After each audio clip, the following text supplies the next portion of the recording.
नमस्कार मित्रों, स्वागत है आप सभी का हमारे YouTube चैनल पास स्टडी पर। आज हम लोग सीडीपी की मैराथन करने वाले हैं। इसी के साथ कुछ ऐसे तथ्यों को जानेंगे कि जो हमें क्वेश्चन आंसर के माध्यम से नहीं पता चल पाते हैं, और इसको हम one by one, topic by topic clear करने की कोशिश करेंगे। चलिए शुरू करते हैं एक अच्छी, एक नई, एक ऊर्जावान शुरुआत के साथ, अपने एक एक लक्ष्य की ओर अपने कदम बढ़ाते हुए।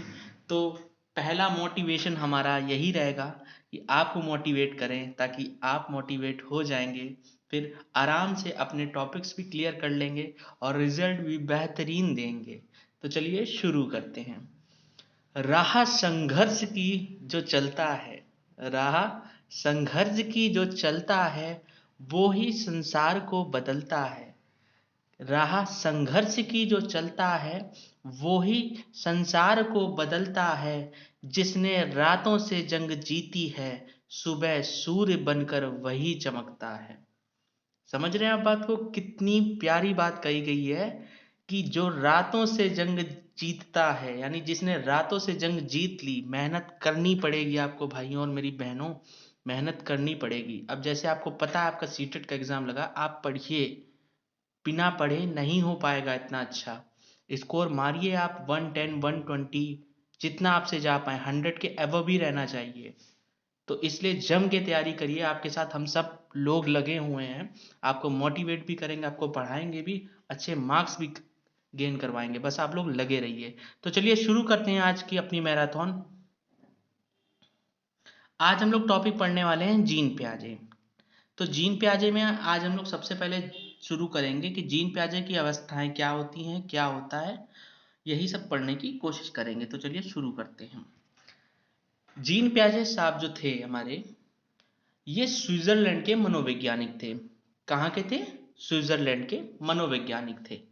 इनके सिद्धांत को विकासात्मक सिद्धांत एवं व्यवस्था का सिद्धांत भी कहा जाता है। इनके सिद्धांत को क्या कहा जाता है? विकासात्मक सिद्धांत या व्यवस्था का सिद्धांत भी कहा जाता है। इन्होंने क्या कहा था, इसको भी चलिए सुन लेते हैं। इन्होंने कहा था कि बच्चे सक्रिय ज्ञान निर्माता तथा नन्हे वैज्ञानिक होते हैं।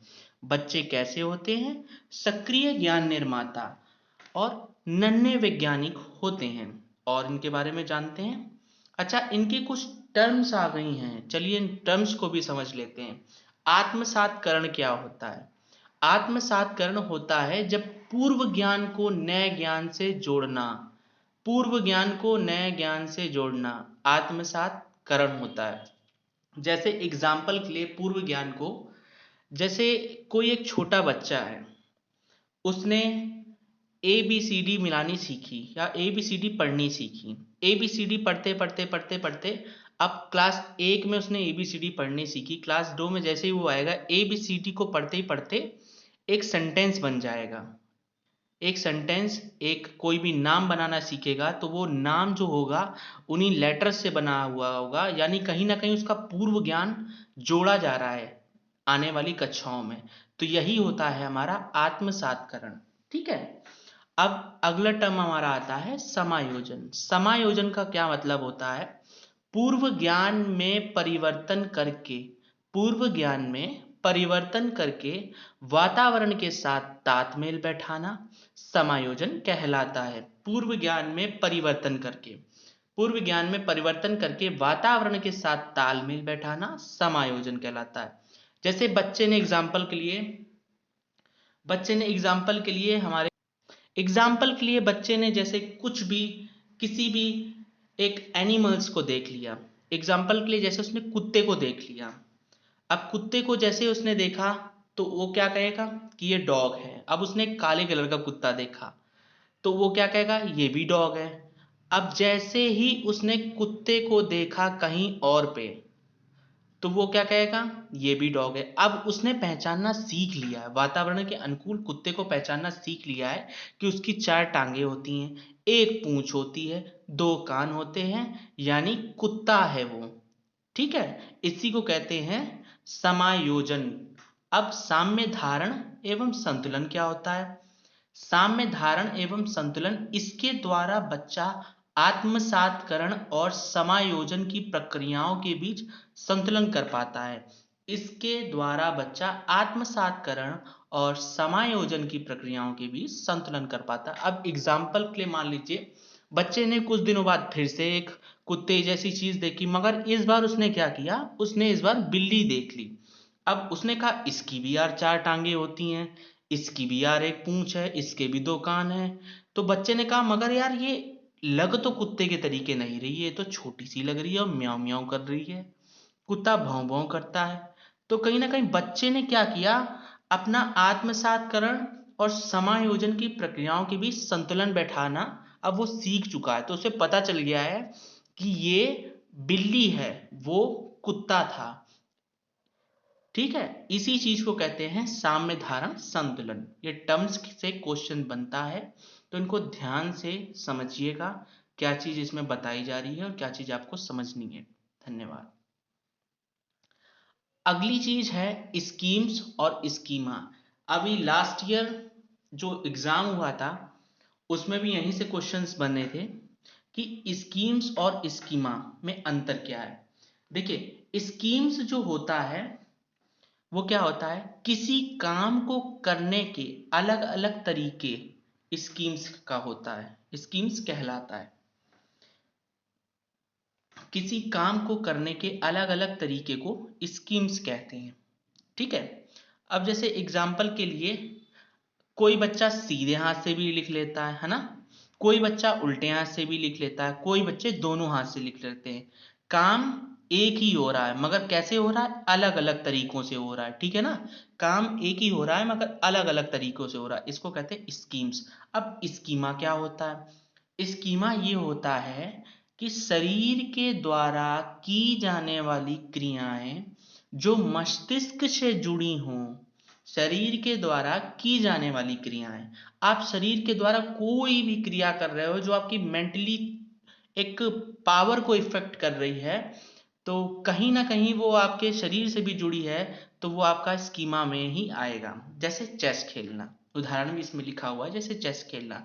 अब आप जब चेस खेलते हो तो कहीं ना कहीं अब आप शारीरिक क्रियाएं भी अपनी कर रहे हो, जैसे कि आप अपनी फिंगर से ही तो बाई चेस को चलोगे ना। अब शारीरिक क्रियाओं के साथ साथ आपकी मानसिक एबिलिटी, मेंटल एबिलिटी भी बहुत ज्यादा यहाँ पे वर्क कर रही। क्यों वर्क कर रही है, इसलिए चेस का गेम सबसे माइंडेड गेम बोला जाता है। और विश्वनाथ आनंद, आपने नाम भी सुना होगा, चेस के बहुत अच्छे प्लेयर हैं, महान प्लेयर हैं, है ना। तो वो इसी वजह से उनको बहुत मतलब नामी इंसान उनको बोला जाता है कि इसलिए मस्तिष्क से जुड़े हुए जो भी कार्य होते हैं ना वो बहुत कम लोग कर पाते हैं, तो इसीलिए स्कीमा के अंदर टर्म के अंदर आता है चेस खेलना। ठीक है ना। चलिए अब हम लोग पढ़ेंगे प्याजे की अवस्थाएं। प्याजों की अवस्थाओं में प्याजे ने निम्नलिखित अवस्थाएं दी थी। कितनी दी थी, सबको याद होगा, चलो मैं बताता हूं कितनी दी थी। प्याजे ने निम्नलिखित 4 अवस्थाएं दी थी। ठीक है, अब हम लोग देखते हैं कौन कौन सी अवस्थाएं दी थी। सबसे पहले दी थी संवेदी पेशी अवस्था। एक सेकेंड, सबसे पहले दी थी संवेदी पेशी अवस्था, कहां गया, 1 सेकेंड। सबसे पहले दी थी संवेदी पेशी अवस्था। ठीक है, पेन में ले लेता हूं जिससे आपको और अच्छे से समझ में आए। चलिए ठीक है,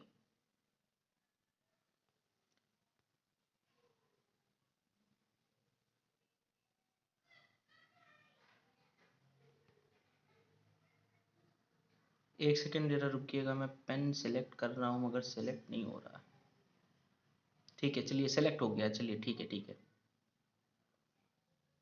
चलिए, तो प्याजे ने हमारी क्या दी थी, संवेदीय पेशी अवस्था। चलिए शुरू करते हैं फिर से। प्याजे ने हम लोगों को दी थी संवेदीय पेशी अवस्था, पूर्व संक्रियात्मक अवस्था, मूर्त संक्रियात्मक अवस्था और औपचारिक संक्रियात्मक अवस्था। ठीक है, औपचारिक संक्रियात्मक अवस्था को ही अमूर्त संक्रियात्मक अवस्था भी कहते हैं। अच्छा, आप लोग कभी कभी आप लोगों ने देखा होगा कि प्याजे की अवस्थाओं में ये जो नाम हमारा लिखा हुआ संवेदी पेशी अवस्था, इनके उपनाम भी आ जाते हैं। तो इनके उपनाम भी भाई हमको याद करने पड़ेंगे कहीं ना कहीं। तो चलिए उनके हम उपनाम भी एक बार जान लेते हैं, जिससे क्वेश्चन कितना भी घुमा के आए हम लोग गलत ना करके आए। ठीक है, तो ये जो फर्स्ट वाली स्टेज है ना, ये वाली संवेदी पेशी अवस्था, इसका दूसरा नाम है संवेदीय गामक अवस्था, यानी या फिर इंद्रिय जनित गामक अवस्था। ठीक है, इसका समय काल होता है 0 से 2 वर्ष।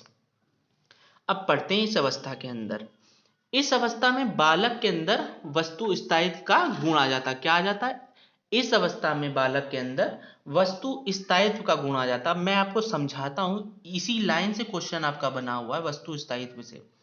ठीक है, कि वस्तु स्थायित्व क्या होता है। चलिए मैं आपको समझाता हूं कि जैसे इस अवस्था में बच्चे के अंदर वस्तु स्थायित्व का गुण आ जाता है। जैसे आपके घर में भी छोटे छोटे बच्चे होंगे, ठीक है, तो आप अगर उनके सामने कोई भी चीज, जैसे आप एग्जांपल के लिए मान लीजिए आपने टीवी का रिमोट लिया, टीवी का रिमोट लिया, छुपा दिया आपने, बच्चा देखता रहा दूर से। आपने टीवी का रिमोट लिया, छुपा दिया। कहाँ पे छुपाया आपने?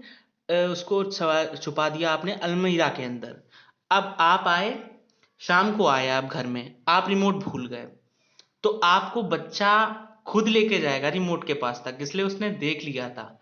0 से 2 वर्ष का जितना भी बच्चा होता है वो संवेदीय सेंसरी मोटर पर अपना वर्क करता है, सेंसरी ऑर्गन्स पर वर्क करता है।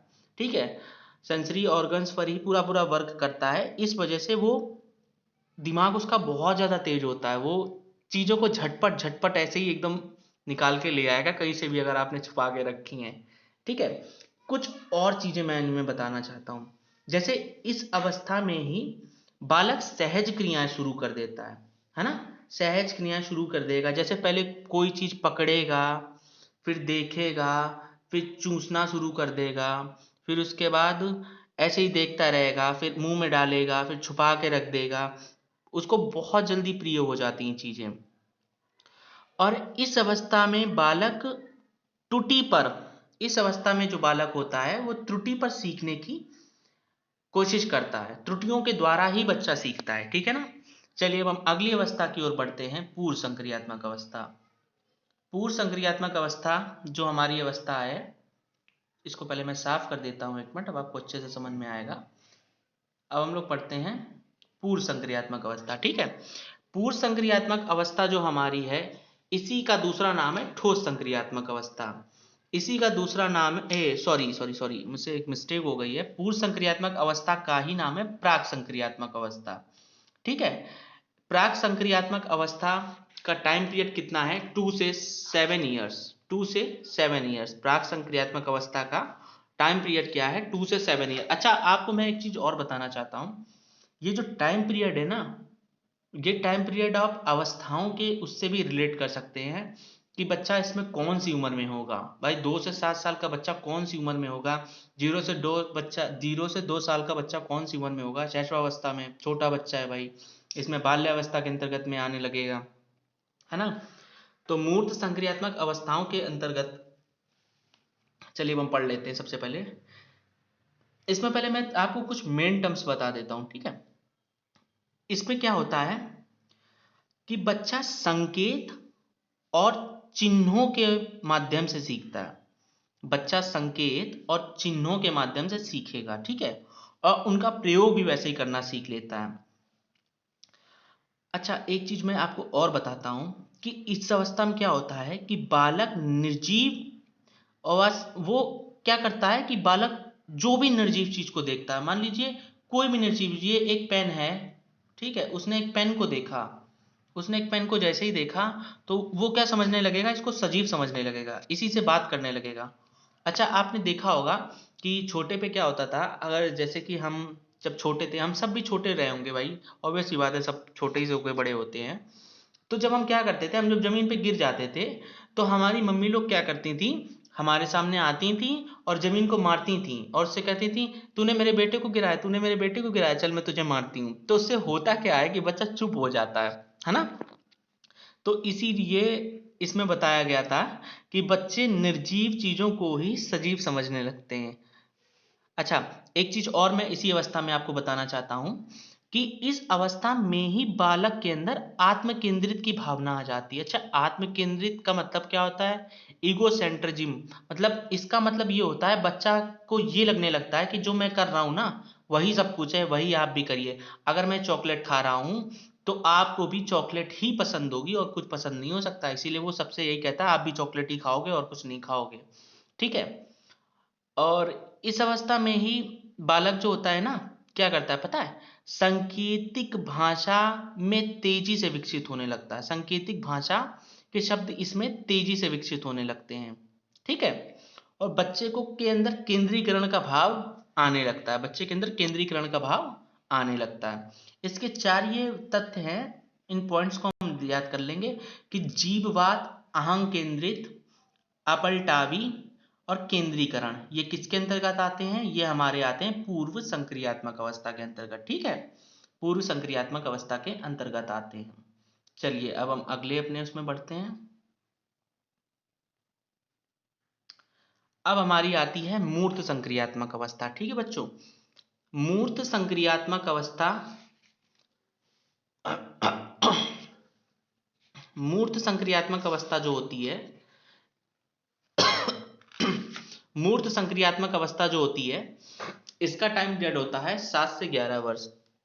ठीक है बच्चों, इसी स्टेज का दूसरा नाम भी है ठोस संक्रियात्मक अवस्था। ठीक है, इसी स्टेज का दूसरा नाम है ठोस संक्रियात्मक अवस्था। अच्छा, इसमें क्या होता है, इसमें होता है कि बालक, इसका टाइम पीरियड कितना होता है बच्चों, 7 से 11 वर्ष होता है। इसमें प्रायः बच्चा चिंतन करना शुरू कर देता है। अच्छा, चिंतन कैसे करना शुरू कर देता होगा, चिंतन करना शुरू कर देता है कि अभी मैं आपको बताता हूँ, पहले मैं आपको पूरी लाइन एक बार पढ़ के सुनाता हूँ। इसमें प्रायः बच्चा चिंतन करना शुरू कर देता है। इस अवस्था पर अपलटावी, जीववाद, मुद्राभार का गुण भी आ जाता है। इस अवस्था में बालक चिंतन करना शुरू कर देता है तथा अपलटावी, जीववाद, मुद्राभार का गुण भी आ जाता है। भाई बच्चा चिंतन करेगा इस अवस्था में। अब बच्चा भाई धीरे धीरे हमारा क्या हो रहा है, बड़ा हो रहा है, चिंतन करेगा। अपलटावी, अपलटावी का गुण भी आ जाता है। जैसे आपने 7 + 5 बराबर, सॉरी मैं थोड़ा छोटा छोटा लिखता हूं उसको, जैसे एग्जांपल के लिए आप ले लीजिए 2 + 3 बराबर, बच्चे ने 5 लिखा। ठीक है, तो अगर आप 5 + 3 लिखेंगे, ये गुण अभी इसमें शायद विकसित, अगर आप 2 + 3 5 लिखेंगे तो बच्चा इसको नहीं बता पाएगा। अपलटावी का गुण धीमे धीमे उसके अंदर विकसित अभी नहीं हो पाया है।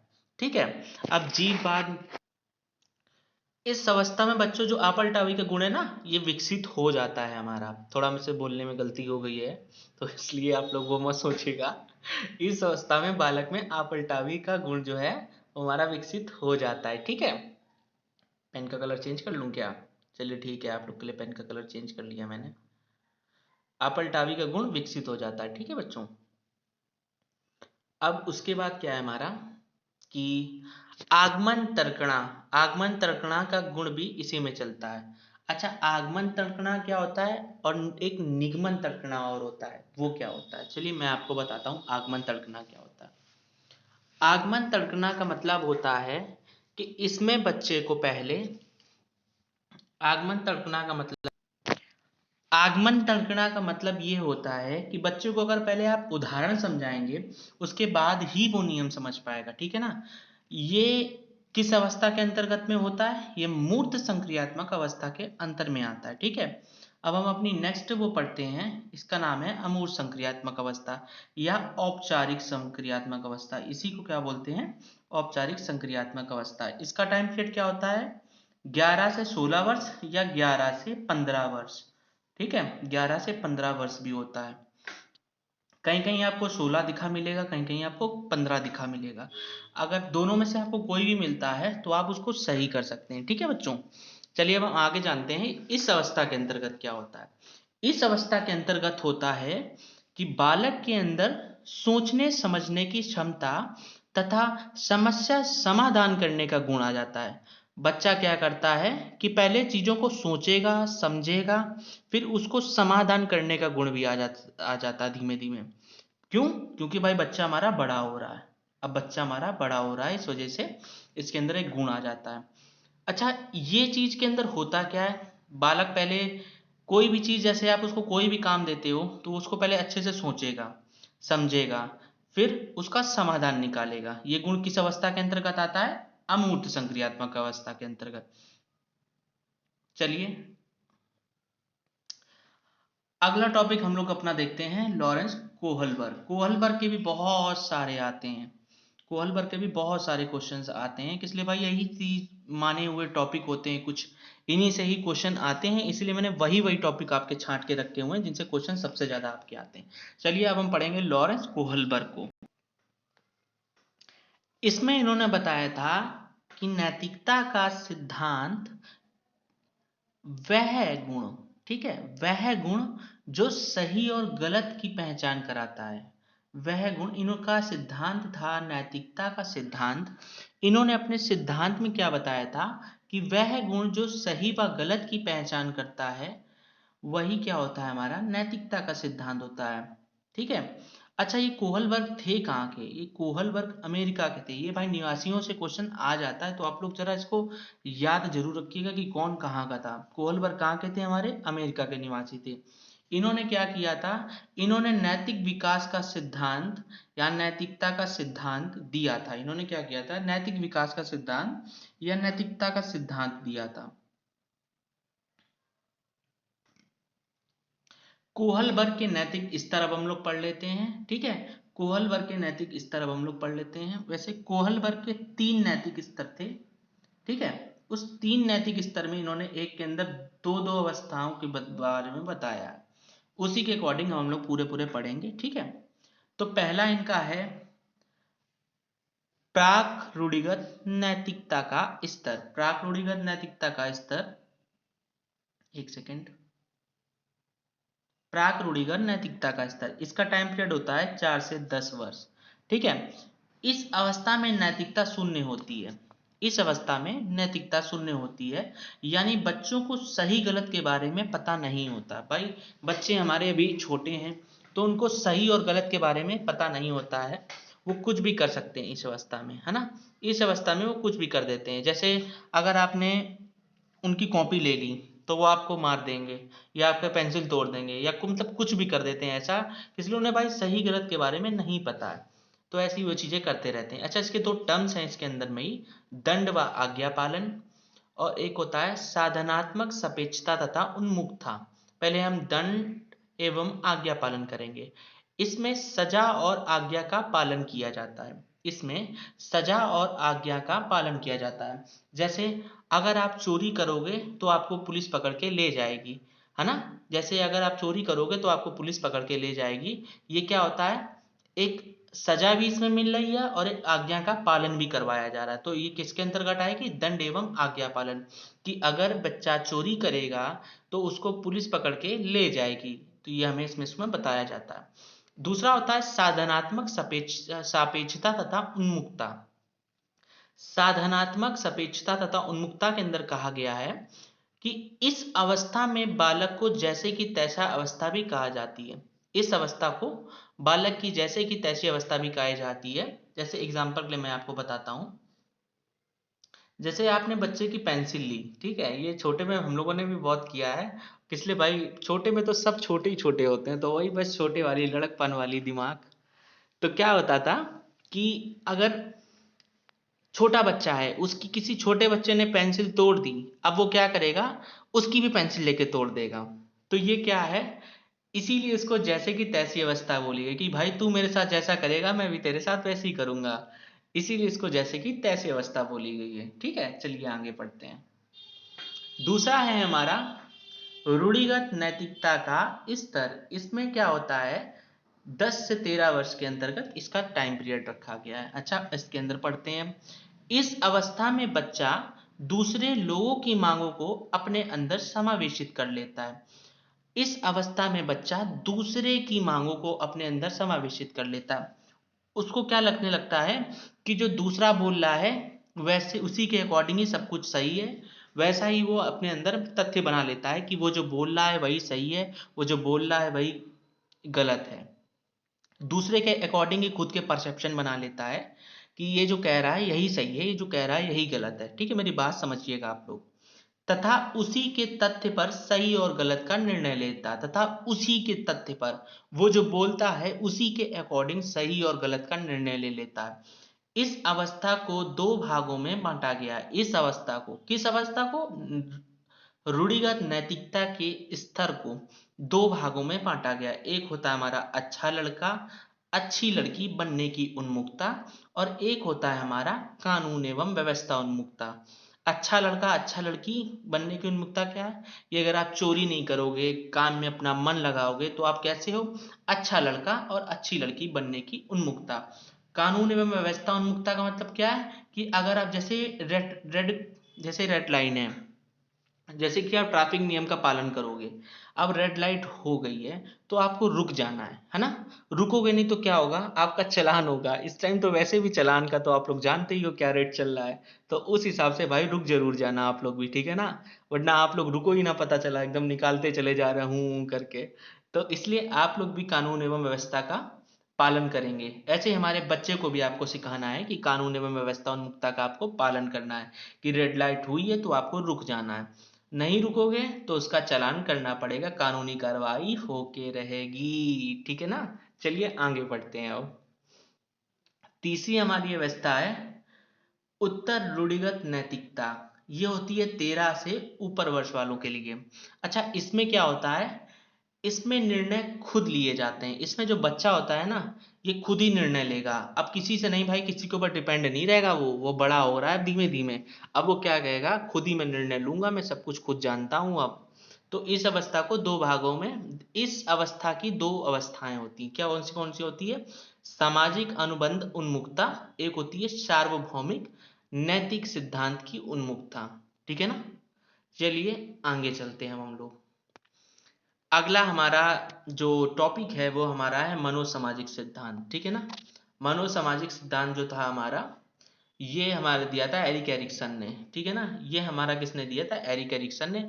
इसका सीधे सीधे आपसे यही क्वेश्चन पूछ लेगा कि मनोसामाजिक सिद्धांत आपका किसने दिया था? तो एरिक एरिक्सन ने दिया था, ठीक है।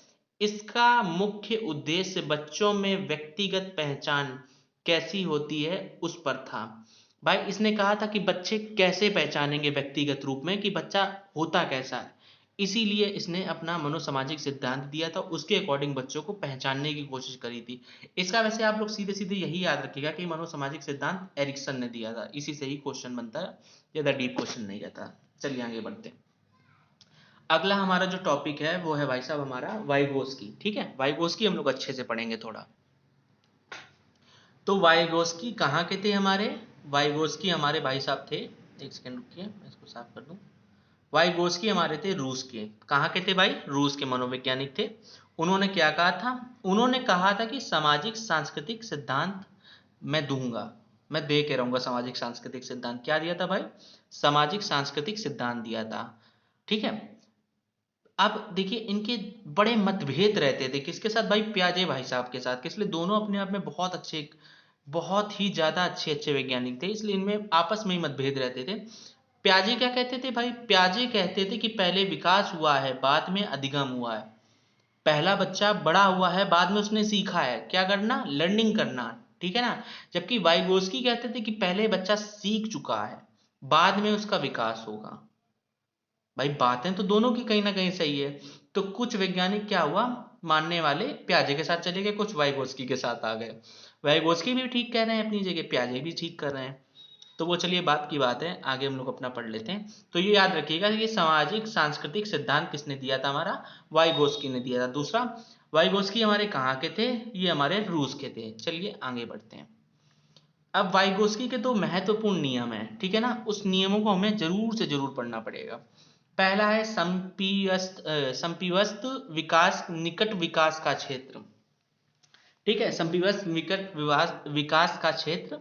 दूसरा है हमारा पाड़िया ढांचा, ठीक है? देखिए संपिवस्त विकास का क्षेत्र जो होता है वो क्या होता है, समझ लेते हैं हम। ये कहता है कि जो वास्तविक विकास के स्तर तथा संभावित विकास के स्तर के बीच के क्षेत्र को, समझ में आ रहा है? वास्तविक विकास का स्तर, आपका जितना विकास वास्तव में हो रहा है, और संभावित विकास का स्तर, आपका जितना विकास होने वाला है, उसके बीच के क्षेत्र को संपिवस्त विकास का क्षेत्र कहते हैं, ठीक है ना? संपिवस्त विकास का क्षेत्र कहते हैं। दोनों के बीच के क्षेत्र को ही आपका संवयव विकास का क्षेत्र कहा जाता है। ठीक है, अब दूसरा टर्म आता है इसका पाड़ या ढांचा। देखिए पाड़ या ढांचा का क्या कहते हैं कि बड़ों के द्वारा दी जाने वाली सहायता, बड़ों के द्वारा दी जाने वाली सहायता यानी टेम्परेरी हेल्प, जो आपको, अब जैसे कि आप लोग पढ़ रहे हो, आप लोग को एक अच्छा गाइडेंस मिल जाएगा तो आप लोग के नंबर और ज़्यादा बढ़ जाएंगे, है ना। नंबर बढ़ जाएंगे तो आपका बेनिफिट होगा, तो कहीं ना कहीं टेम्परेरी हेल्प मिल रही है ना। तो ये आपको गाइडेंस जो मिल रहा है इसी को हम लोग पाड़ ढांचा कहते हैं। जैसे उदाहरण के लिए आपके टीचर हो जाते हैं, आपके घर में माता पिता भी हो सकते हैं। ठीक है, चलिए आगे बढ़ते हैं। अब हम क्या करेंगे, वाइगोस्की से संबंधित ही कुछ महत्वपूर्ण बातें जान लेते हैं। तो सबसे पहले लिखा हुआ है कि वाइगोस्की बच्चों को सिखाने के लिए, वाइगोस्की बच्चों को सिखाने के लिए सामाजिक कारक को महत्वपूर्ण मानते थे। वो कहते थे कि एक बच्चा अगर सीखना चाहता है तो उसके लिए कोई एक सामाजिक कारक जरूर होना चाहिए। ठीक है, दूसरा हमारा टर्म है कि वाइगोस्की कहते थे कि बच्चे वयस्कों और समवयस्कों के साथ परस्पर क्रिया करके सीखते हैं। बच्चा जो होता है वो वयस्कों, बड़ों और समवयस्कों के साथ परस्पर क्रिया करके, सहयोग के द्वारा ही सीखते हैं। ठीक है, तीसरा हमारा टर्म है, वाइगोस्की के अनुसार अधिगम एक सामाजिक गतिविधि है।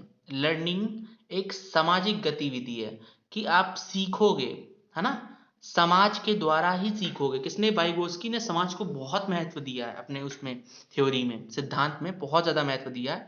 उन्होंने कहा है कि समाज के बिना कुछ नहीं होगा भाई, जो कुछ भी आप सीख रहे हो ना वो समाज के अंदर ही रहकर समाज के द्वारा ही सीखोगे, है ना।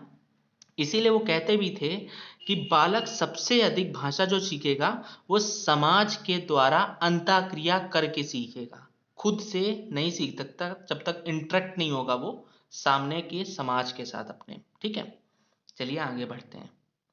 अब हमारा नेक्स्ट टॉपिक शुरू हो गया है, आनुवांशिक और वातावरण, आनुवांशिकता और वातावरण। ठीक है, इसमें आप ता लगा लीजिएगा, आनुवांशिकता और वातावरण। चलिए इसको पढ़ लेते हैं, बहुत अच्छा टॉपिक है ये भी, क्वेश्चन इससे बहुत बढ़िया बनते हैं।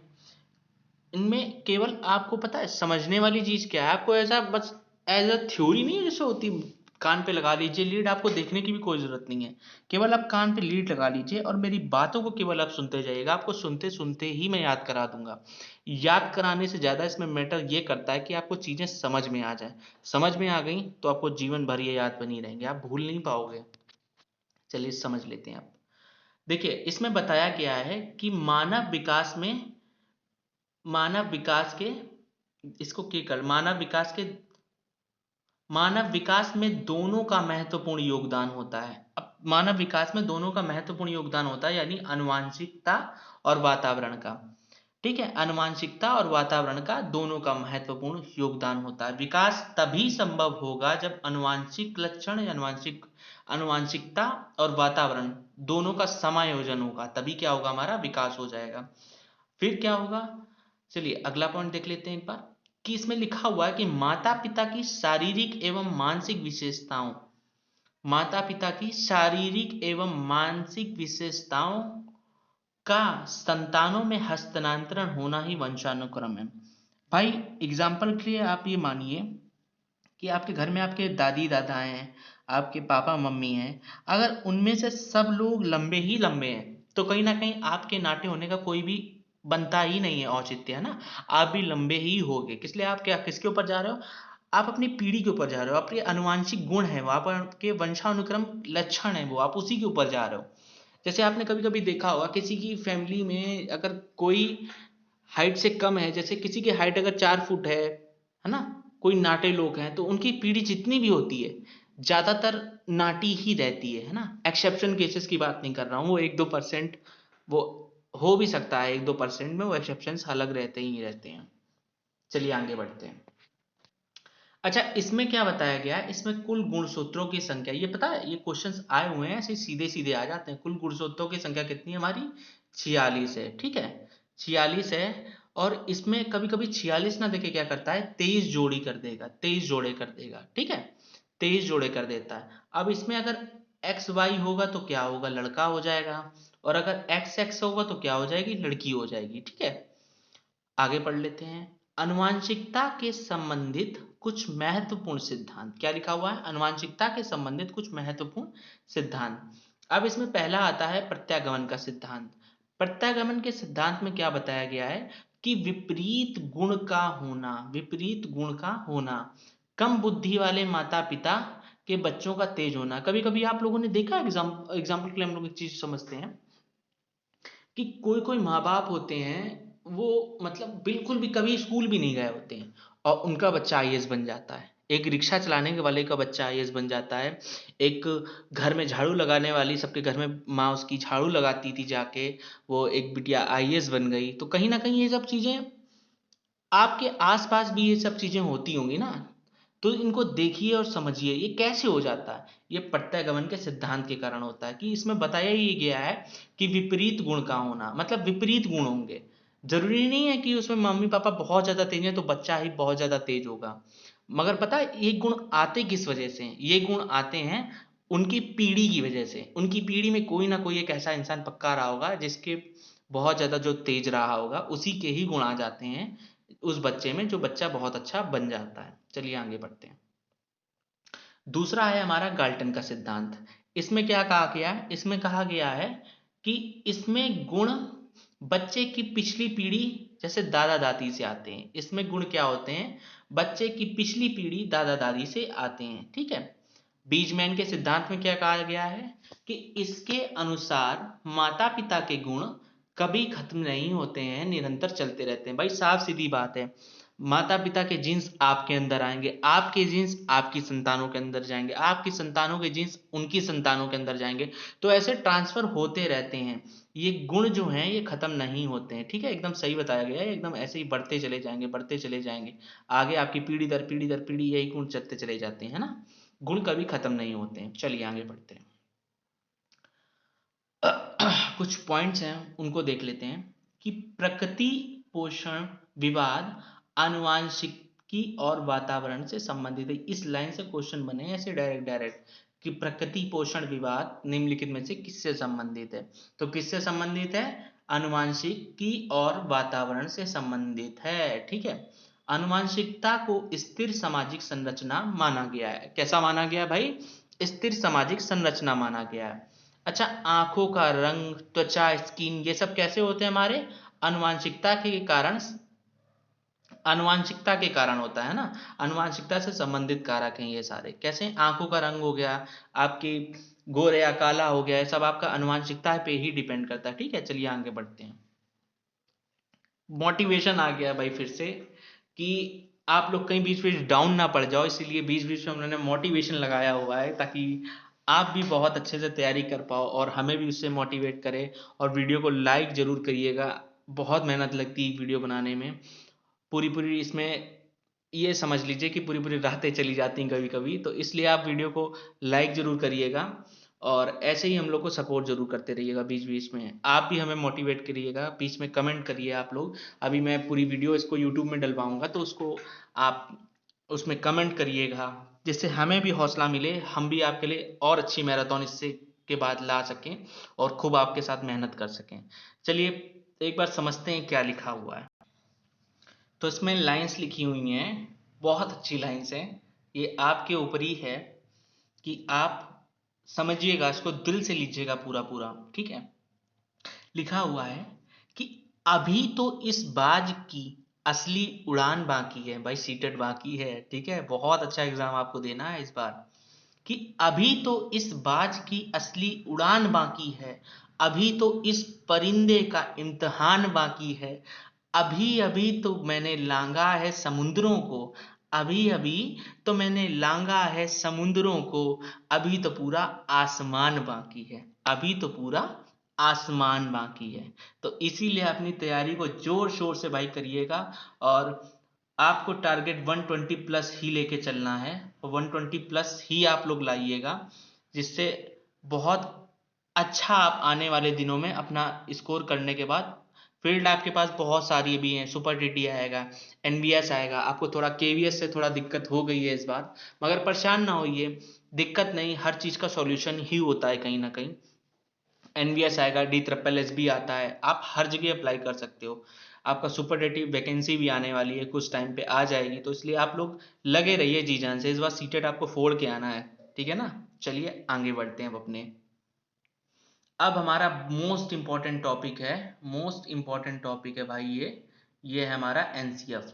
ठीक है, एनसीएफ से क्वेश्चंस हर बार आते हैं, और एनसीएफ की तो पूरी पूरी बुक आती है, मगर उस बुक को पढ़ने का भी हमारे पास इतना टाइम नहीं है, हमारा एग्जाम बहुत पास में लगा हुआ है। तो हम कुछ मेन चीजें पढ़ेंगे जिससे हमारा प्रॉफिट हो जाए, हमारा एग्जाम बढ़िया से निकल जाए, ठीक है ना। चलिए उसी को हम सबसे पहले देख लेते हैं। चलिए पढ़ते हैं, शुरू करते हैं। इसमें लिखा हुआ है कि राष्ट्रीय पाठचर्या की रूपरेखा 2005, राष्ट्रीय पाठचर्या की रूपरेखा 2005 की उत्पत्ति रविंद्रनाथ टैगोर की सभ्यता और प्रकृति नामक निबंध से हुई। इनके निबंध का नाम क्या था? सभ्यता और प्रकृति नामक निबंध से हुई थी। किसने किया था भाई? रविंद्रनाथ टैगोर की थी।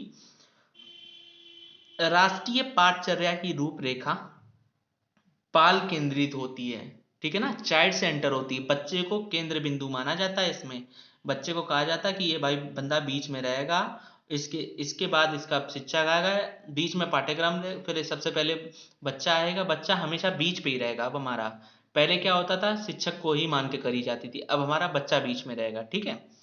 अगला पढ़ते हैं। एनसीएफ 2005 को प्रोफेसर यशपाल ने, किसने भाई? प्रोफेसर यशपाल ने अध्यक्षता में अपनी तैयार करवाया था। इसके अध्यक्ष कौन है? पूछ सकता है भाई, एनसीएफ के अध्यक्ष कौन है? यशपाल जी हैं हमारे, तो आप याद रखिएगा, ठीक है। चलिए आगे बढ़ते हैं। इसके कुछ महत्वपूर्ण बातें हैं जो आप लोग को बहुत ज्यादा याद रखनी है, जैसे ज्ञान को बाहरी जीवन से जोड़ना। भाई ज्ञान को बाहरी जीवन से जोड़ना कैसे? आजकल आप लोगों ने देखा होगा, ये अपने राज्य के स्कूलों में हम लोग को थोड़ा कम देखने को मिलता है, सेंट्रल स्कूलों में थोड़ा ज्यादा होता है, जैसे केवी के हो गए, और फिर उसके बाद अपने आर्मी पब्लिक स्कूल हो गए, है ना।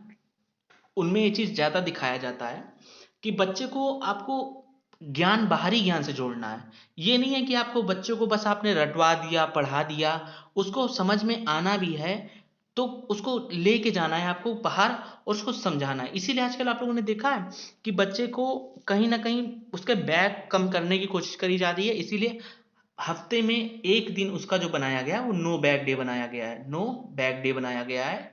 जिसके उस दिन क्या होता है ना, पता है आपको? उस दिन बच्चा जो होता है ना, वो बैग नहीं अपना लेके जाता, उस दिन बच्चा केवल वहां पे एक्टिविटीज करता है। एक्टिविटीज बहुत जरूरी है, एक्टिविटीज के द्वारा ही बच्चा जो होता है ना बहुत तेज बन सकता है अपना, ठीक है ना। सेकंड समझते हैं कि पढ़ाई की रटंत प्रणाली से मुक्ति, पढ़ाई की रटंत प्रणाली से मुक्ति। वो वाले दिन चले गए जब आप और हम जो है था छोटे पे, हम लोग का क्या होता था कि टीचर डर के मारे हम लोग को याद करवाता था जबरदस्ती, भाई कल मार पड़ेगी, याद करके ले जाना है, नहीं मार याद करके ले जाएंगे मुर्गा बना दिए जाएंगे, है ना। ये आप लोगों के साथ में भी हुआ होगा, मगर वो अब हम लोग को नहीं करना है। इसलिए आप सब लोग टीचर बनोगे जाके, तो आप लोग को क्या करना है? पढ़ाई की रटंत प्रणाली से मुक्ति करानी है, आपको चीजें समझानी है, इतने अच्छे से समझानी, इतना बेस्ट इन्वायरमेंट देना है कि बच्चे को क्लास का क्लास में पूरा एकदम क्लियर हो जाए, उसको बिल्कुल रटने की जरूरत पड़ेगी ना, ठीक है। तीसरा दिया हुआ है, विद्यालय में दी जाने वाली शिक्षा को विभिन्न प्रकार की गतिविधि से जोड़ना। विद्यालय में दी जाने वाली शिक्षा को, आजकल आप लोगों ने देखा होगा असाइनमेंट दिए जाते हैं बच्चों को, वो इसीलिए ही दिए जाते हैं ताकि शिक्षा को विभिन्न विभिन्न तरीके की गतिविधि से जोड़ा जा सके, ठीक है। विभिन्न विभिन्न गतिविधि से जब बच्चा जुड़ेगा तो कहीं ना कहीं उसके अंदर एक एक्टिविटी जो कराई जाती हैं उससे बच्चा बहुत एक्टिव रहना सीख जाता है। एक्टिव रहेगा तो उसका माइंड शार्प होगा, माइंड शार्प होगा तो कहीं ना कहीं वो जो अलग अलग तरीके की फील्ड्स है ना, उनमें भी बच्चा बहुत अच्छा अपना बेस्ट दे सकता है, ठीक है। चलिए अगला समझते हैं कि इसमें दी जाने वाली शिक्षा बाल केंद्रित होनी चाहिए। भाई जो भी कुछ करेगा ना हमारा बच्चा बीच में ही रहेगा, बच्चा बहुत जरूरी है हमारे लिए, ठीक है ना। बच्चे के बिना कुछ नहीं है, बच्चा बहुत ज्यादा जरूरी है, इसी वजह से बच्चे को हमेशा सेंटर में रखना है। अगला समझते हैं, हर विद्यार्थी को अपनी क्षमता और कौशल के अनुसार कार्य करने देना है। ये नहीं करना है कि बच्चा अगर पढ़ने में कमजोर है तो उसकी क्रिएटिविटी उसके अंदर नहीं हो सकती। अगर बच्चा पेंटिंग बहुत अच्छी बना लेता है तो उसको पेंटिंग के क्षेत्र में हम आगे ले जाएंगे। और अगर बच्चा डांस बहुत अच्छा कर लेता है तो उसको डांस के क्षेत्र में आगे ले जाएंगे। अगर बच्चा सिंगिंग बहुत अच्छा कर लेता है उसको सिंगिंग के क्षेत्र में आगे ले जाएंगे। आप केवल एक चीज, एक कौशल देख के आप उसको ये नहीं कह सकते कि बच्चा कमजोर है। तो इसलिए आपको बच्चे की क्षमता का कौशल और विकास उसका कार्य देखकर करना है, ठीक है ना। चलिए आगे बढ़ते हैं और कुछ बातें समझ लेते हैं। इसमें लिखा है कि विद्यालय को दी जाने वाली शिक्षा, विद्यालय को दी जाने वाली शिक्षा में शिक्षण सूत्रों का प्रयोग किया जाना चाहिए। भाई शिक्षण सूत्र तो बहुत ज्यादा जरूरी है टीचर्स के लिए। इसलिए अगर शिक्षण सूत्र ही नहीं पता होंगे तो कहीं ना कहीं टीचर्स को भी प्रॉब्लम आएगी पढ़ाने में और बच्चों को समझने में भी प्रॉब्लम आएगी, है ना। तो शिक्षण सूत्रों के द्वारा ही टीचर को विद्यालय में शिक्षा देनी चाहिए। अगला समझ लेते हैं, सजा व पुरस्कार की भावना को सीमित रूप से प्रयोग किया जाना चाहिए। भाई सजा भी हम ज्यादा नहीं दे सकते हैं, इसलिए आपको तो आजकल पता ही है आपको कि स्कूल में बिल्कुल सजा वाला सीन तो रह ही नहीं गया, बिल्कुल आप बच्चे को कुछ बोल नहीं सकते हो। और पुरस्कार भी ज्यादा, भाई पुरस्कार देखो मैं आपको एकदम साफ वर्ड बता दूं, पुरस्कार निगेटिव वर्ड होता है वैसे देखा जाए तो, कहीं 1 या 2% इसकी पॉजिटिविटी होने की उम्मीद होती है, वरना ज्यादा पुरस्कार देना ये निगेटिव वर्ड्स है। अभी मैं आपको टैग वर्ड्स भी पढ़ाऊंगा, ठीक है। अभी मैं 1-2 क्लास बाद आपके टैग वर्ड्स आपको पढ़ा दूंगा, वो सीटेट के लिए बहुत हेल्प करते हैं। उनसे आप डायरेक्ट एलिमिनेट करोगे अपने ऑप्शंस। अभी आपको अवलोक सर पढ़ा भी रहे होंगे, वो भी बीच बीच में आपको टैग वर्ड्स बताते होंगे, है ना। तो मैं आपको टैग वर्ड्स की ही एक पूरी वीडियो लेकर आऊंगा, उसमें आपको आपकी पूरी एक तरीके से निचोड़ होता है, लास्ट में आपको निचोड़ में दूंगा, है ना। तो उसके थ्रू आपको पता चल जाएगा कि टैग वर्ड्स आपको कौन से क्वेश्चन में कैसे क्वेश्चन को एलिमिनेट करके अपना आंसर सही लगा लेना, वो भी कम समय में। तो ये बहुत जरूरी है वो टैग वर्ड आपको देना, और आपको उसे याद करने भी पड़ेंगे बहुत अच्छे से, ताकि आप अपना क्वेश्चन अच्छे से निकाल पाओ बहुत जल्दी जल्दी। अगला समझ लेते हैं, एनसीएफ 2005 कहता है कि बिना बोझ के शिक्षा पर बल देना है हमें। भाई कैसे देना है, बिना बोझ के शिक्षा पर बल देना है। मतलब बच्चे पे बोझ नहीं डालनी है। अगर उसको नहीं समझ में आ रहा है आपको दोबारा समझाना है, फिर नहीं समझ में आ रहा है अपने शिक्षण सूत्रों का प्रयोग करके उसको समझाइए, मगर उसको आप सेटिस्फाइड करके ही दम लेंगे। आपको ये नहीं करना है कि उसको नहीं समझ में आ रहा तो आपने कोई मतलब नहीं, आपको आपने छोड़ दिया, ठीक है ना। अब अगला समझ लेते हैं कि बालक के चहुमुखी विकास पर आधारित पाठ्यक्रम रखना चाहिए। बालक के चहुमुखी का मतलब ही यही होता है कि आपको हर तरीके का बालक का विकास करना है। ऐसा नहीं है कि बालक खेल में बहुत ज्यादा है तो आपको खेल में ही, अगर बालक सिंगिंग में बहुत ज्यादा है तो उसको सिंगिंग में ही आगे बढ़ाइए, अगर बालक डांस में बहुत अच्छा है तो उसको डांस में आगे बढ़ाइए, पढ़ाई में बहुत अच्छा है तो पढ़ाई में आगे बढ़ाइए, ठीक है ना। गाने में बहुत अच्छा तो उसको गाने में आगे बढ़ाइए, मतलब चहुमुखी विकास करना है उसका। वो जिस फील्ड में जाना चाहता है उसको उस फील्ड के लिए पुश करिए पीछे से। इसीलिए बहुत ज्यादा जरूरी आजकल हर तरीके की एक्टिविटीज, इसीलिए आजकल बहुत ज्यादा जरूरी हो गई हैं। अगला समझते हैं, सांस्कृतिक कार्यक्रमों में मनोरंजन के स्थान पर, सांस्कृतिक कार्यक्रम में मनोरंजन के स्थान पर सौंदर्य बोध को बढ़ावा देना है। भाई क्या करना है, इसलिए देखा होगा आप लोगों ने केवीएवी के जो स्कूल होते हैं केंद्रीय विद्यालय के, इसमें क्या होता है डिफरेंट डिफरेंट स्टेट से बच्चे आते हैं, ठीक है। तो वो कहीं ना कहीं हर राज्य की अपनी अपनी कलाएं होती है ना, कला संस्कृति हर राज्य की अपनी अलग होती है, पहनावा अलग होता है, डांस अलग होता है, गाने अलग होते हैं, नृत्य अलग होता है। तो कहीं ना कहीं उन सब चीजों का बोध कराना है कि कौन से राज्य का कौन सा कॉस्ट्यूम पहनने वाला है, कौन सा खाने वाली डिशेज हैं, इन सब चीजों को क्या करना है, बढ़ावा देना है। अगला समझ लेते हैं कि राष्ट्रीय पाठचर्या की रूपरेखा 2005 रचनावाद की समझ पर आधारित होती है। क्या होता है, राष्ट्रीय पाठचर्या की रूपरेखा कैसी होती है, रचनावाद की समझ पर आधारित होता है। हमें रचनावाद के द्वारा ही बच्चे को समझाना है। अगला हमारा टॉपिक अब आ गया है संवेग। 1 मिनट में जरा पानी पी लेता हूं। चलिए अगला समझ लेते हैं कि संवेग क्या होता है। संवेग प्राणी का वह गुण होता, वह संवेग प्राणी का वह आंतरिक अनुभव है जिससे उसकी मानसिक स्थिति का पता चलता है, ठीक है। संवेग क्या होता है, प्राणी का वह आंतरिक अनुभव है, वह आंतरिक अनुभव है जिससे उसकी मानसिक स्थिति का पता चलता है, ठीक है। संवेग क्या होते हैं, हमारे इमोशंस होते हैं, इमोशन होते हैं, ठीक है। संवेग हमारे इमोशन होते हैं, इससे हमारी मानसिक स्थिति का पता चलता है। संवेगों की विशेषताएं बताई गई हैं। संवेग क्या होते हैं, अस्थिरता में होते हैं। संवेग में हमेशा अस्थिरता होती है। संवेगों का कोई परिमाण परिणाम कोई अवश्य क्रिया के द्वारा होता है। ठीक है, संवेग जो होता है ना वो किसी क्रिया के बिना नहीं हो सकता। ठीक है, कोई ना कोई क्रिया जरूर उसके पीछे रही होगी, तभी इमोशंस भाई बनेंगे। अगर किसी ने आपका दिल दुखाया है तो कहीं ना कहीं फिर क्रिया हुई है ना, तो उसी के कारण आपका संवेग जागृत होगा, है ना। दुख वाला जागरण होगा, फिर उसके बाद आपको क्रोध भी आ सकता है ना। यही सब चीजें होती हैं। चलिए संवेगों के प्रकार जान लेते हैं। संवेगों के प्रकार के बारे में, अच्छा संवेग दिया किसने था? ये हमारे मैकडूगल भाई साहब थे, इन्होंने दिया था। इन्होंने कहा था भाई 14 संवेग हमने रखे हैं, उन्हीं के बारे में हमें पता है। तो 14 संवेगों की मूल प्रवृत्तियां 14 बताई गई। अब ये आपको कौन कौन सी बताई गई ये मैं बता देता हूँ। जैसे इन्होंने भय का पलायन बताया था, आश्चर्य का जिज्ञासा बताया था, एकाकीपन का मूल प्रवृत्ति सामूहिकता बताया था, क्रोध की मूल प्रवृत्ति युयुत्सा बताया था, घृणा की मूल प्रवृत्ति निवृत्ति बताई थी। ऐसे ही बहुत सारे होते हैं। आमोद का हास बताया था, है ना। तो यही सारी चीजें होती हैं। अब हम लोग जान लेते हैं संवेगों को प्रभावित करने वाले कारक। संवेगों को जो सबसे ज्यादा प्रभावित करता है वो वातावरण करता है। ठीक है, वातावरण के बाद हमारा बुद्धि करता है। बुद्धि के बाद अगर परिवार, वातावरण तथा आपसी संबंध होता है, इसके द्वारा संवेग भी प्रभावित होते हैं। तथा सामाजिक वातावरण एवं साथियों से संबंध के कारण भी संवेग प्रभावित होते हैं। ठीक है, अब मैं आपको बताता हूँ वातावरण के द्वारा संवेग कैसे प्रभावित होते हैं।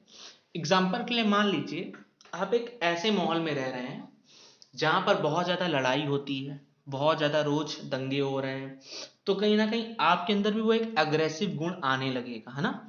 आपके अंदर भी वो गुस्सा धीमे धीमे निकलने लगेगी, लड़ाई की भावना आपके अंदर भी जागृत होने लगेगी। बुद्धि, अगर आपकी बुद्धि में हमेशा लड़ाई लड़ाई चलती रहती है, आपकी बुद्धि में हमेशा नेगेटिव थॉट्स आते रहते हैं, तो आपके अंदर वैसे ही इमोशन भी जागृत हो जाएंगे, है ना। वैसे ही आपके अंदर इमोशंस जागृत हो जाएंगे। तो इसीलिए कहा जाता है कि बुद्धि में अच्छे थॉट्स लेकर आइए, जिससे आपके संवेग अच्छे बनेंगे। संवेग अच्छे बनेंगे तो आपको लर्निंग में बहुत आसानी रहेगी। ठीक है, पारिवारिक वातावरण एवं आपसी संबंध। मान लीजिए परिवार में कोई एक इंसान बीमार है, ठीक है, आपसे बहुत करीबी है, आपका आपसी संबंध बहुत मधुर है उनके साथ। आपके परिवार में कोई बीमार है, तो कहीं ना कहीं फिर चाहे आप कितना भी कोशिश कर लीजिए, वो संवेग आपके स्थिर नहीं रह पाएंगे, आपके अस्थिर ही रहेंगे जब तक वो इंसान बीमार है। किस लिए? अगर मान लीजिए वो सही हो गया तो फिर आपके संवेग स्थिर हो जाएंगे। फिर खबर किसी की आए, फिर आज बीमार हो गए, तो आपके संवेग फिर से अस्थिर हो जाएंगे। तो इसलिए संवेग कभी स्थिर नहीं होते, हमेशा अस्थिर होते हैं। ठीक है, फिर सामाजिक वातावरण, या मूड बहुत अच्छा बना के गए घर से क्लास में पढ़ने के लिए, और एग्जाम्पल के लिए क्लास में सर ने पढ़ाया ही नहीं आज कुछ, तो आपका क्या होगा, दिमाग फिर से आपका खराब हो जाएगा, है ना। अब मान लो घर से निकले क्लास के लिए, आपकी क्या हो गई, साथी से लड़ाई हो गई। अब साथी से लड़ाई हो जाएगी तो भाई आपका मन तो पढ़ने में लगेगा नहीं। क्यों? क्योंकि आपका संवेग जो है प्रभावित हुआ है। ठीक है, चलिए आगे बढ़ते हैं। अगला टॉपिक है हमारा पावला। मोस्ट इंपॉर्टेंट टॉपिक है ये भी हमारा, पावला। इससे भी क्वेश्चन बहुत अच्छे अच्छे बनते हैं, चलिए पढ़ लेते हैं। देखिए पावला भाई साहब जो थे, ये कहाँ के थे हमारे? ये हमारे थे भाई रूस के। ठीक है, इन्होंने कुत्ते पर प्रयोग किया था। भाई कुत्ता इनका बहुत फेमस था। ठीक है, कुत्ते पर प्रयोग किया था। इन्हें 1904 ईस्वी में पाचक क्रिया पर कार्य करने के लिए क्या दिया गया था भाई? नोबेल पुरस्कार इन्हें दिया गया था। कब दिया गया था? 1904 में। आपको याद रखना है। ठीक है, इनको ने कहा था, इनके अनुसार सीखना एक अनुकूलित अनुक्रिया है। सीखना एक अनुकूलित अनुक्रिया है। अनुकूलित अनुक्रिया, ठीक है, अनुकूलित अनुक्रिया है। इनके जो नियम है उनके अन्य नाम भी देख लेते हैं। शास्त्रीय अनुबंधन सिद्धांत, संबंध प्रतिक्रिया सिद्धांत, प्रतिवादी अनुबंध सिद्धांत, प्रतिस्थापक सिद्धांत और प्रतिक्रिया अनुबंधित अनुबंध सिद्धांत। ठीक है, ये किनके सबके? ये हमारे हैं पावलाव के। पावलाव के ये सबके सब। ठीक है, अच्छा इन्होंने टर्म्स अपनी बताई थी। अब मैं आपको पूरी स्टोरी एक बार समझा देता हूँ, तब आपको ज्यादा अच्छे से ये यूसीएस यूसीआरसीएस समझ में आएगा। चलिए मैं आपको बताता हूँ। पावलाव ने क्या किया था, एक पिंजड़े में कुत्ते को बंद बंद कर दिया। ठीक है, कुत्ते को बंद कर दिया। अब क्या किया, कुत्ता लगा भौंकने। कुत्ता लगा भौंकने। अब उसने जैसे ही कुत्ता भौंकने लगा, बाहर रख दिया खाना, खाना रख दिया, तो कुत्ते के मुंह में टपकने लगी लार, लार टपकने लगी। अब उसने क्या किया, खाना हटा दिया, कुत्ते के मुंह से लार टपकनी बंद हो गई। अब यही काम उसने अगले दिन भी किया, कुत्ते को पिंजरे के अंदर बंद कर दिया, और जैसे ही खाना सामने रखा और कुत्ते के मुंह से फिर से लार टपकने लगी। अब तीसरे दिन उसने क्या किया, कुत्ते के सामने जैसे ही कुत्ते के सामने इस बार उसने खाना बाद में रखा, पहले घंटी बजाई फिर खाना रखा। अब जब घंटी बजाने के बाद खाना रखा, कुत्ते के मुंह में फिर से लार टपकने लगी। अब उसने लास्ट डे क्या किया, इस बार उसने घंटी बजाई मगर खाना नहीं रखा, कुत्ते के मुंह में फिर लार टपकने लगी। मगर अब क्या किया, यही क्रिया उसने 5 से 6 दिन लगातार करी, तो कुत्ते के मुंह में क्या हुआ, लार टपकनी बंद हो गई। इसलिए कुत्ते को समझ चुका था कि खाना ना ये रखता नहीं है और बेफालतू में घंटी बजा देता है और खाना रखता नहीं है, तो उसके मुंह से लार टपकनी बंद हो गई। मतलब इसी वजह से उसने, पावलोव जी ने कहा था कि जैसे ही कुत्ते को उद्दीपक दिखता है तो कुत्ता अनुक्रिया करता है, उद्दीपक नहीं दिखता है तो अनुक्रिया नहीं करेगा कुत्ता। ठीक है, यानी उद्दीपक जरूरी है अनुक्रिया करने के लिए, ये बात समझने वाली है। अब इसमें टर्म है हमारी यूसीएस। ठीक है, यूसीएस, इसको हम लोग क्या कहते हैं, इसको हम लोग मूल उद्दीपक भी कहते हैं। ठीक है, मूल उद्दीपक भी कहते हैं। यूसीएस मूल उद्दीपक भी होता है। इसके अंतर्गत हमने भोजन को रखा है। किसको रखा है यूसीएस के अंतर्गत, भोजन को रखा है। अब यूसीआर, यूसीआर जो हमारी टर्म है, इसके अंदर हम लोगों ने मूल प्रतिक्रिया यानी लार टपकने को रखा है। लार टपकने को किसके अंदर रखा है, यूसीआर के अंदर रखा। अच्छा, सीएस को किसके अंदर रखा है, ये सहायक उद्दीपक है यानी घंटी, घंटी के बिना तो उसका काम ही नहीं चल रहा था ना, तो इसीलिए घंटी इसने रखी थी। ठीक है, चलिए आगे बढ़ते हैं। हमारा अगला चैप्टर है वृद्धि और विकास। वृद्धि और विकास अब हम लोग पढ़ लेते हैं। देखिए, विकास एक सतत प्रक्रिया है। विकास कैसी है, एक सतत प्रक्रिया यानी चलने वाली प्रक्रिया, निरंतर प्रक्रिया है, जिसमें गुणात्मक और मात्रात्मक दोनों प्रकार के परिवर्तन सम्मिलित होते हैं। जिसमें गुणात्मक और मात्रात्मक दोनों प्रकार के परिवर्तन सम्मिलित होते हैं। अच्छा, गुणात्मक परिवर्तन कैसे होते होंगे, गुणात्मक परिवर्तन मैं बताता हूं आपको कि जो भाषा ज्ञान में वृद्धि संवेगों के द्वारा नियंत्रण जो करते हैं ना, जो भाषा ज्ञान में जो वृद्धि संवेगों में नियंत्रण होती है ना, वो गुणात्मक परिवर्तन कहलाता है ना। और मात्रात्मक परिवर्तन क्या होता है, जैसे वजन बढ़ना, किसी का वजन बढ़ रहा है, मात्रा के द्वारा आप पता लगा सकते हो भाई कितना बढ़ा, मेजरमेंट के द्वारा। कद बढ़ रहा है, उसको सेंटीमीटर में नाप सकते हो, मीटर में नाप सकते हो, है ना। और फिर उसके बाद शारीरिक बनावट, उसका ढांचा कैसा है भाई, कैसा दिख रहा है ना। कुत्ता अलग तरीके का दिखता है, हाथी अलग तरीके का दिखता है, मनुष्य अलग तरीके का दिखता है, तो आप उसके डिजाइन से उसको पहचान सकते हो, है ना। चलिए आगे बढ़ते हैं कि की विकास की प्रक्रिया गर्भधारण से लेकर जीवन भर चलती है। विकास जो होता है ना, वो गर्भधारण, जैसे ही आप भाई आपका क्या नाम कहते हैं, गर्भधारण किया गया, फिर आप जब तक चलते रहोगे, जीवन में रहोगे, अपने आखिरी पड़ाव तक रहोगे, तब तक आपका क्या होगा, विकास। अब विकास किस लिए, एक पहलू में नहीं होता है, विकास के विभिन्न पहलू होते हैं, विभिन्न तरीके से आपके शरीर में, आपकी बॉडी में विकास होता ही होता रहता है ना। उसके बाद विकास सामान्य से विशिष्ट की ओर चलता है। विकास कैसा चलता है भाई, सामान्य से विशिष्ट की ओर चलता है। और बता देते हैं आपको कि विकास की प्रक्रिया सिर से पैर की ओर चलती है। विकास की सक्रिय प्रक्रिया सिर से पैर की ओर चलती है। और बता देते हैं विकास जो आपका होता है वो मूर्त से अमूर्त की ओर चलता है। कैसा चलता है भाई, मूर्त से अमूर्त की ओर। मतलब जिन चीजों को आप देख सकते हो, छू सकते हो, वो आपकी मूर्त हो गई। अमूर्त क्या हो गई, जिनको आप देख नहीं सकते हो, छू नहीं सकते हो, यानी भावी भविष्य की चीजें, उनको अमूर्त कहा जाता है। ठीक है ना। अच्छा, आगे पढ़ लेते हैं। वृद्धि और विकास में हम पहले अंतर देख लेते हैं, अंतर से ही हमारी काफी सारी चीजें क्लियर हो जाएंगी। तो पहले हम पढ़ेंगे वृद्धि में, वृद्धि में सबसे पहले हम अंतर पढ़ लेते हैं, फिर उसके बाद हम विकास का पढ़ लेंगे। ठीक है, कि वृद्धि एक समय के बाद रुक जाती है। भाई आपकी हाइट है, ये ऐसा तो है नहीं कि आप भाई पेड़ हो तो पेड़ की भी एक हाइट होती है, लिमिटेड हाइट होती है, रुक जाती है। अब आप आईफिल टावर तो हो नहीं कि आप बढ़ते ही चले जाओगे, बढ़ते ही चले जाओगे, बढ़ते ही चले जाओगे, है ना। वृद्धि का अर्थ होता है संकुचित, है ना। वृद्धि का अर्थ कैसा होता है, संकुचित। वृद्धि का क्या होता है बेटा, मापन किया जाता है, यानी मेजरमेंट किया जाता है। वृद्धि को आप नाप लेते हो, आप कितने लंबे हो, कितने छोटे हो, कमर क्या है, वेट क्या है, ये सब आप नाप लेते हो, है ना। इसका मात्रात्मक परिवर्तन होता है। कैसा होता है, मात्रात्मक परिवर्तन होता है। ठीक है, आगे बढ़ते हैं। अब हम विकास के बारे में जान लेते हैं। विकास निरंतर चलने वाली प्रक्रिया, ये भाई रुकेगा नहीं विकास, ये विकास निरंतर चलता रहेगा आपका जब तक आप जीवन में जिंदा रहते हैं। विकास का अर्थ व्यापक होता है, ये आपके कार्य का काफी सारे पहलू में होता है। ठीक है, ये मात्रात्मक और गुणात्मक दोनों प्रकार से सम्मिलित होता है, ये मात्रात्मक और गुणात्मक दोनों प्रकार से सम्मिलित होता है। विकास का अवलोकन किया जाता है। क्या किया जाता है बच्चों, विकास का अवलोकन किया जाता है। जबकि वृद्धि का क्या किया जाता था, मैं बताता हूं वृद्धि का क्या किया जाता है। वृद्धि का किया जाता है मापन, विकास का क्या किया जाता है, अवलोकन। ठीक है, चलिए आगे बढ़ते हैं। विकास को प्रभावित करने वाले कारक, विकास को भाई कौन कौन से कारक प्रभावित करते हैं। ठीक है, विकास को सबसे पहले वातावरण प्रभावित करेगा। अच्छा अगर वातावरण नहीं मिलेगा तो आप विकास नहीं कर सकते हो, आपका विकास नहीं हो सकता है। फिर उसके बाद वंशानुक्रम एवं अनुवांशिक, अगर आपके फैमिली में कोई नहीं अच्छा है ना, आप बहुत परेशान हैं, कहीं ना कहीं आपके फैमिली में आपके माता पिता नहीं अच्छा है, वंशानुक्रम कारण वही बनेगा, है ना। तो जैसे आप मान लीजिए वंशानुक्रम से आपको, जैसे आप लोगों ने देखा होगा कोई ना कोई लोगों को कि बेचारे वंशानुक्रम, बच्चा पैदा होता है उसके बाद ही उसके 2 हाथ नहीं होते हैं, एक पैर नहीं होते, तो कहीं ना कहीं वो उसके विकास को प्रभावित कर रहा है ना। अब अगर पौष्टिक आहार नहीं मिलेगा तो ये भी अपने विकास को प्रभावित कर देगा, आगे जाके कोई ना कोई रोग बनाएगा, विकास अपना रुक जाएगा, है ना।